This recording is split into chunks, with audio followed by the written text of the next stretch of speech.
ஆத்ம வணக்கம். ஆத்மபிதா சுவாமி சிவானந்த பரமஹம்சர் அவர்கள் அருளிய ஜீவசக்தியாயிருக்கின்ற வாயுவாகும் தேகம். சரீரமாகின்ற வாயு இந்த ஜடத்தில் நிலைத்திருக்கும் காலம் வரையிலும் சரீரம் என்றும், எப்பொழுது இந்த ஜடத்தில் இருந்து அந்த வாயு நாசமாகி தீர்ந்து போகிறதோ அப்பொழுது பிணம் என்றும் சொல்லப்படுகிறது. அது எப்படி என்றால், ஒரு வாழைப்பழத்தை இங்கு கொண்டு வந்து வைத்தால் அதற்கு என்ன பெயர் சொல்லுவது? வாழைப்பழம் என்று.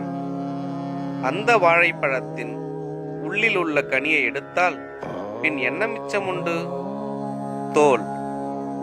அப்பொழுது அதற்கு என்னவென்று சொல்லுவது? பழத்தோல் என்று. அவ்விதம் சொல்லுவதற்கு காரணம் என்ன? அதனுள்ளில் கனி இல்லாததால்.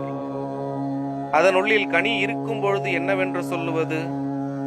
பழம் என்று.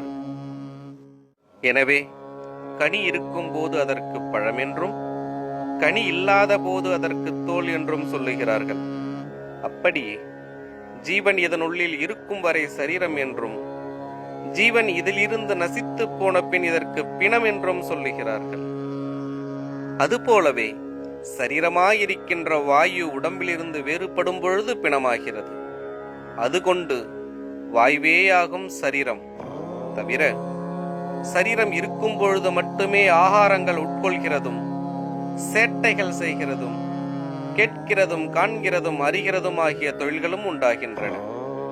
சரீரம் இல்லாதிருந்தால் புசிப்பதற்கும், சேட்டைகள் செய்வதற்கும், கேட்பதற்கும், காண்பதற்கும், அறிவதற்கும் முடிவதில்லை.